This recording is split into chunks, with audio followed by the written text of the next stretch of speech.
ಅಧ್ಯಾಯ 17-19. ಯಜ್ಞದತ್ತ ಕುಮಾರನಿಗೆ ಭಗವಾನ್ ಶಿವನ ಕೃಪೆಯಿಂದ ಕುಬೇರ ಪದದ ಪ್ರಾಪ್ತಿ ಹಾಗೂ ಅವನಿಗೆ ಭಗವಾನ್ ಶಿವನೊಂದಿಗೆ ಮಿತ್ರತೆ. ಸೂತ ಪುರಾಣಿಕರು ಹೇಳುತ್ತಾರೆ, ಮುನೀಶ್ವರರೇ, ಬ್ರಹ್ಮದೇವರ ಈ ಮಾತನ್ನು ಕೇಳಿ ನಾರದರು ವಿನಯಪೂರ್ವಕ ಅವರಿಗೆ ಪ್ರಣಾಮಗೈದು ಪುನಃ ಕೇಳಿದರು. ಪೂಜ್ಯರೇ, ಭಕ್ತವತ್ಸಲ ಭಗವಾನ್ ಶಂಕರನು ಕೈಲಾಸ ಪರ್ವತಕ್ಕೆ ಎಂದು ಹೋದನು. ಮಹಾತ್ಮ ಕುಬೇರನೊಂದಿಗೆ ಅವನಿಗೆ ಮೈತ್ರಿ ಎಂದು ಉಂಟಾಯಿತು. ಪರಿಪೂರ್ಣ ಮಂಗಳ ವಿಗ್ರಹ ಮಹಾದೇವನು ಅಲ್ಲಿ ಏನು ಮಾಡಿದನು? ಇವೆಲ್ಲವನ್ನು ನನಗೆ ಹೇಳಿರಿ. ಇದನ್ನು ಕೇಳಲು ಮನಸ್ಸಿನಲ್ಲಿ ತುಂಬಾ ಕುತೂಹಲವಿದೆ. ಬ್ರಹ್ಮದೇವರು ಹೇಳಿದರು, ನಾರದರೆ, ಚಂದ್ರಮೌಳಿ ಭಗವಾನ್ ಶಂಕರನ ಚರಿತ್ರೆಯನ್ನು ವರ್ಣಿಸುವೆನು, ಕೇಳು. ಅವನು ಕೈಲಾಸ ಪರ್ವತಕ್ಕೆ ಹೇಗೆ ಹೋದನು ಮತ್ತು ಕುಬೇರನೊಂದಿಗೆ ಅವನ ಮೈತ್ರಿ ಹೇಗಾಯಿತು, ಇದೆಲ್ಲವನ್ನು ಹೇಳುತ್ತೇನೆ. ಕಾಂಪಿಲ್ಯ ನಗರದಲ್ಲಿ ಯಜ್ಞದತ್ತ ಎಂಬ ಪ್ರಸಿದ್ಧ ಬ್ರಾಹ್ಮಣನೋರ್ವನು ಇದ್ದನು. ಅವನು ಸದಾಚಾರಿಯಾಗಿದ್ದು ಅವನಿಗೆ ಓರ್ವ ಪುತ್ರನು ಹುಟ್ಟಿದನು. ಅವನ ಹೆಸರು ಗುಣನಿಧಿ ಎಂದಿತ್ತು. ಅವನು ದೊಡ್ಡ ದುರಾಚಾರಿಯೂ ಜೂಜುಕೋರನೂ ಆದನು. ತಂದೆಯು ತನ್ನ ಆ ಪುತ್ರನನ್ನು ತ್ಯಜಿಸಿಬಿಟ್ಟನು. ಅವನು ಮನೆಯಿಂದ ಹೊರಬಿದ್ದು ಅನೇಕ ದಿನಗಳವರೆಗೆ ಹಸುವಿನಿಂದ ಅಲಿಯುತ್ತಿದ್ದನು. ಒಂದು ದಿನ ಅವನು ನೈವೇದ್ಯವನ್ನು ಕದಿಯಲು ಒಂದು ಶಿವಮಂದಿರಕ್ಕೆ ಹೋದನು. ಅಲ್ಲಿ ಅವನು ತನ್ನ ಬಟ್ಟೆಯನ್ನು ಉರಿಸಿ ಬೆಳಕು ಮಾಡಿದನು. ಇದು ಅವನಿಂದ ಭಗವಾನ್ ಶಿವನಿಗೆ ದೀಪದಾನ ಮಾಡಿದಂತಿತ್ತು.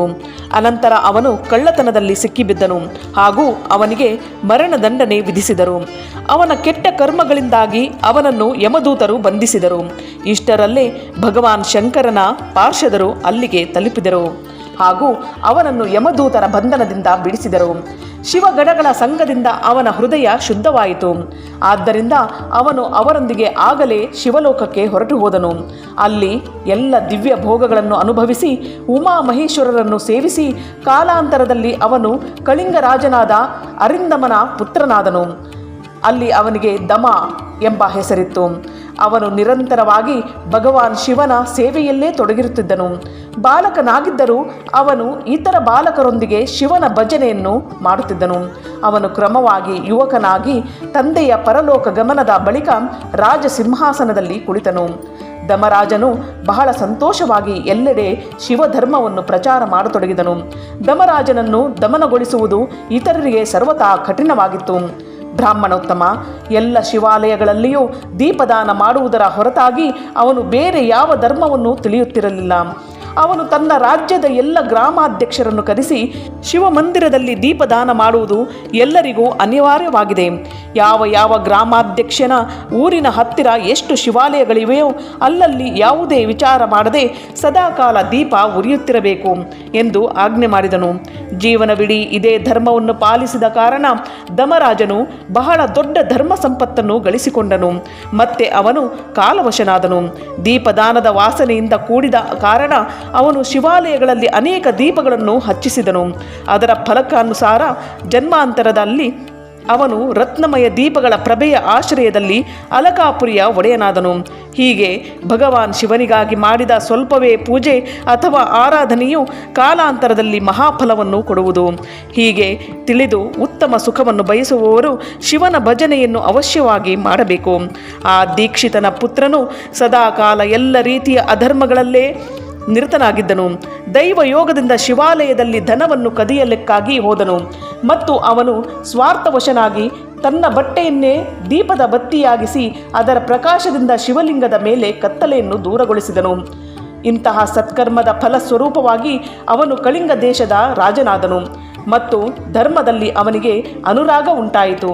ಮತ್ತೆ ದೀಪದ ವಾಸನೆಯು ಉದಯವಾದ್ದರಿಂದ ಶಿವಾಲಯಗಳಲ್ಲಿ ದೀಪಗಳನ್ನು ಹಚ್ಚಿಸಿ ಈಗ ದಿಕ್ಪಾಲನ ಪದವನ್ನು ಪಡೆದುಕೊಂಡನು. ಮುನೀಶ್ವರನೇ, ನೋಡಿದೆಯಲ್ಲ, ಎಲ್ಲಿ ಅವನ ಕರ್ಮ, ಎಲ್ಲಿ ಈ ದಿಕ್ಪಾಲಕನ ಪದವಿ. ಮಾನವ ಧರ್ಮ ಪ್ರಾಣಿಯು ಈಗ ಅಂತಹುದನ್ನು ಅನುಭವಿಸುತ್ತಿರುವನು. ಅಯ್ಯ, ಇದಾದರೂ ಶಿವನು ಅವನ ಮೇಲೆ ಸಂತುಷ್ಟನಾದ ಮಾತನ್ನು ಹೇಳಿಯಾಯಿತು. ಇನ್ನು ಹೇಗೆ ಎಂದೆಂದಿಗೂ ಭಗವಾನ್ ಶಿವನೊಂದಿಗೆ ಅವನ ಮಿತ್ರತೆ ಉಂಟಾಯಿತು ಎಂಬ ಪ್ರಸಂಗವನ್ನು ನಿನಗೆ ವರ್ಣಿಸುವೆನು. ಏಕಾಗ್ರ ಚಿತ್ತನಾಗಿ ಕೇಳು. ನಾರದನೇ, ಮೊದಲಿನ ಪಾದ್ಮಕಲ್ಪದ ಮಾತಾಗಿದೆ ಇದು. ಬ್ರಹ್ಮನಾದ ನನ್ನ ಮಾನಸ ಪುತ್ರ ಪುಲಸ್ತ್ಯನಿಂದ ವಿಶ್ರವಸು ಹುಟ್ಟಿದನು. ವಿಶ್ರವಸುವಿನ ಪುತ್ರ ವೈಶ್ರವಣ ಅಂದರೆ ಕುಬೇರನು ಹುಟ್ಟಿದನು. ಅವನು ಹಿಂದಿನ ಕಾಲದಲ್ಲಿ ಅತ್ಯಂತ ಉಗ್ರ ತಪಸ್ಸಿನ ಮೂಲಕ ತ್ರಿನೇತ್ರಧಾರಿ ಮಹಾದೇವನ ಆರಾಧನೆಯನ್ನು ಮಾಡಿ ವಿಶ್ವಕರ್ಮನು ರಚಿಸಿದ ಈ ಅಲಕಾಪುರಿಯನ್ನು ಅನುಭವಿಸುತ್ತಿದ್ದನು. ಈ ಕಲ್ಪವು ಕಳೆದು ಹೋಗಿ ಮೇಘವಾಹನ ಕಲ್ಪವು ಪ್ರಾರಂಭವಾದಾಗ ಅವನು ಪ್ರಕಾಶದಾನ ಮಾಡುವ ಯಜ್ಞದತ್ತನ ಪುತ್ರನಾಗಿದ್ದನು. ಮತ್ತೆ ಕುಬೇರನ ರೂಪದಲ್ಲಿ ಅತ್ಯಂತ ದುಸ್ಸಹ ತಪಸ್ಸಿಗೆ ತೊಡಗಿದನು. ದೀಪದಾನ ಮಾತ್ರದಿಂದಲೇ ದೊರೆಯುವ ಶಿವಭಕ್ತಿಯ ಪ್ರಭಾವವನ್ನು ತಿಳಿದುಕೊಂಡು ಅವನು ಶಿವನ ಚಿತ್ ಪ್ರಕಾಶಿಕೆಯಾದ ಕಾಶೀಪುರಿಗೆ ಹೋದನು. ಅಲ್ಲಿ ತನ್ನ ಚಿತ್ತರೂಪಿ ರತ್ನಮಯ ದೀಪಗಳಿಂದ 11 ರುದ್ರರನ್ನು ಉದ್ಬೋಧಗೊಳಿಸಿ ಅನನ್ಯ ಭಕ್ತಿ ಹಾಗೂ ಸ್ನೇಹದಿಂದ ಕೂಡಿಕೊಂಡು ತನ್ಮಯತೆಯಿಂದ ಶಿವನ ಧ್ಯಾನದಲ್ಲಿ ಮಗ್ನನಾಗಿ ನಿಶ್ಚಲ ಭಾವದಿಂದ ಕುಳಿತುಬಿಟ್ಟನು. ಅವನು ಶಿವನ ಏಕತೆಯ ಮಹಾನ್ ಪಾತ್ರನಾಗಿರುವನು. ತಪರೂಪಿ ಅಗ್ನಿಯಿಂದ ಬೆಳೆದಿರುವನು. ಕಾಮ ಕ್ರೋಧಾದಿ ಮಹಾವಿಘ್ನರೂಪಿ ಪತಂಗಗಳ ಆಘಾತಗಳಿಂದ ಶೂನ್ಯನಾಗಿದ್ದನು. ಪ್ರಾಣ ನಿರೋಧ ರೂಪಿ ವಾಯುಶೂನ್ಯ ಸ್ಥಾನದಲ್ಲಿ ನಿಶ್ಚಲ ಭಾವದಿಂದ ಪ್ರಕಾಶಿತನಾಗಿದ್ದನು. ನಿರ್ಮಲ ದೃಷ್ಟಿಯ ಕಾರಣದಿಂದ ಸ್ವರೂಪದಿಂದಲೂ ನಿರ್ಮಲನಾಗಿದ್ದನು.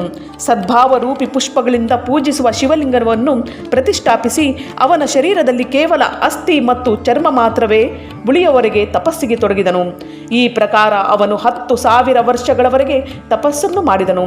ಅನಂತರ ವಿಶಾಲಾಕ್ಷಿ ಪಾರ್ವತಿ ದೇವಿಯ ಜೊತೆಗೆ ಭಗವಾನ್ ವಿಶ್ವನಾಥನು ಕುಬೇರನ ಬಳಿಗೆ ಬಂದನು. ಅವನು ಪ್ರಸನ್ನ ಚಿತ್ತದಿಂದ ಅಲಕಾಪತಿಯ ಕಡೆಗೆ ನೋಡಿದನು. ಕುಬೇರನು ಶಿವಲಿಂಗದಲ್ಲೇ ಮನಸ್ಸನ್ನು ಏಕಾಗ್ರಗೊಳಿಸಿ ಮರದ ಕೊರಡಿನಂತೆ ಸ್ಥಿರಭಾವದಿಂದ ಕುಳಿತಿದ್ದನು. ಭಗವಾನ್ ಶಿವನು ಅವನಲ್ಲಿ ಹೇಳಿದನು, ಅಲಕಾಪತಿಯೇ, ನಾನು ವರವನ್ನು ಕೊಡಲು ಸಿದ್ಧನಾಗಿರುವೆನು. ನಿನ್ನ ಮನೋರಥವನ್ನು ತಿಳಿಸು. ಈ ವಾಣಿಯನ್ನು ಕೇಳಿ ತಪಸ್ಸಿನ ದನೀಯನಾದ ಕುಬೇರನು ಕಣ್ಣು ಬಿಟ್ಟು ನೋಡುತ್ತಲೇ ಉಮಾವಲ್ಲಭ ಭಗವಾನ್ ಶ್ರೀಕಂಠನು ಮುಂದುಗಡೆ ನಿಂತಿರುವುದನ್ನು ನೋಡಿದನು. ಅವನು ಉದಯ ಕಾಲದ 1000 ಸೂರ್ಯರಿಂದಲೂ ಕೂಡ ಹೆಚ್ಚಿನ ತೇಜಸ್ವಿಯಾಗಿದ್ದನು. ಅವನ ಮಸ್ತಕದಲ್ಲಿ ಚಂದ್ರನು ತನ್ನ ಬೆಳದಿಂಗಳನ್ನು ಚೆಲ್ಲುತ್ತಿದ್ದನು. ಭಗವಾನ್ ಶಂಕರನ ತೇಜದಿಂದ ಅವನ ಕಣ್ಣುಗಳು ಕುಕ್ಕಿದವು. ಅವನು ಶಕ್ತಿಗುಂದಿ ಕಣ್ಣುಗಳನ್ನು ಮುಚ್ಚಿ ಮನೋರಥದಿಂದಲೂ ಅತೀತನಾಗಿ ವಿರಾಜಿಸುವ ದೇವದೇವೇಶ್ವರ ಶಿವನಲ್ಲಿ ಹೇಳಿದನು, ಸ್ವಾಮಿಯೇ, ನಿನ್ನ ಚರಣಾರವಿಂದದ ದರ್ಶನ ಮಾಡುವಂತಹ ಶಕ್ತಿಯನ್ನು ನನ್ನ ಕಣ್ಣುಗಳಿಗೆ ಕರುಣಿಸು. ನಾಥನೇ, ನಿನ್ನ ಪ್ರತ್ಯಕ್ಷ ದರ್ಶನವಾಗುವುದೇ ನನಗಾಗಿ ಎಲ್ಲಕ್ಕಿಂತ ದೊಡ್ಡ ವರವಾಗಿದೆ. ಈಶನೇ, ಬೇರೆ ಯಾವುದೇ ವರದಿಂದ ನನಗೆ ಪ್ರಯೋಜನವೇನು? ಚಂದ್ರಶೇಖರನೇ, ನಿನಗೆ ನಮಸ್ಕಾರವು. ಕುಬೇರನ ಈ ಮಾತುಗಳನ್ನು ಕೇಳಿ ದೇವಾದಿದೇವ ಉಮಾಪತಿಯು ತನ್ನ ಕೈಯಿಂದ ಅವನನ್ನು ಸ್ಪರ್ಶಿಸಿ ಅವನಿಗೆ ನೋಡುವ ಶಕ್ತಿಯನ್ನು ಕರುಣಿಸಿದನು. ದೃಷ್ಟಿಶಕ್ತಿಯು ದೊರೆತಾಗ ಯಜ್ಞದತ್ತನ ಪುತ್ರನು ಕಣ್ಣು ಬಿಟ್ಟು ಮೊದಲಿಗೆ ಉಮೆಯ ಕಡೆಗೆ ನೋಡಲು ಪ್ರಾರಂಭಿಸಿದನು.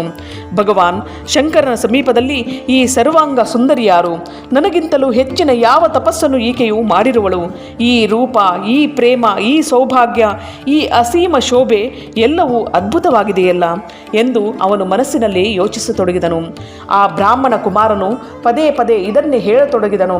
ಮತ್ತೆ ಮತ್ತೆ ಹೀಗೆ ಹೇಳುತ್ತಾ ಅವನು ಕ್ರೂರ ದೃಷ್ಟಿಯಿಂದ ಆಕೆಯ ಕಡೆಗೆ ನೋಡತೊಡಗಿದಾಗ ಉಮೆಯ ಅವಲೋಕನದಿಂದ ಅವನ ಎಡದ ಕಣ್ಣು ಒಡೆದು ಹೋಯಿತು. ಬಳಿಕ ದೇವಿ ಪಾರ್ವತಿಯು ಮಹಾದೇವನಲ್ಲಿ ಹೇಳಿದಳು, ಸ್ವಾಮಿಯೇ, ದುಷ್ಟನಾದ ಈ ತಪಸ್ವಿಯು ಪದೇ ಪದೇ ನನ್ನ ಕಡೆಗೆ ನೋಡುತ್ತಾ ಏನು ಗಳಹುತ್ತಿರುವನು? ನೀವು ನನ್ನ ತಪಸ್ಸಿನ ತೇಜವನ್ನು ಪ್ರಕಟಗೊಳಿಸಿರಿ. ದೇವಿಯ ಮಾತನ್ನು ಕೇಳಿ ಭಗವಾನ್ ಶಿವನು ನಗುತ್ತಾ ಆಕೆಯಲ್ಲಿ ಹೇಳಿದನು, ಉಮೆ, ಇವನು ನಿನ್ನ ಪುತ್ರನಾಗಿರುವನು.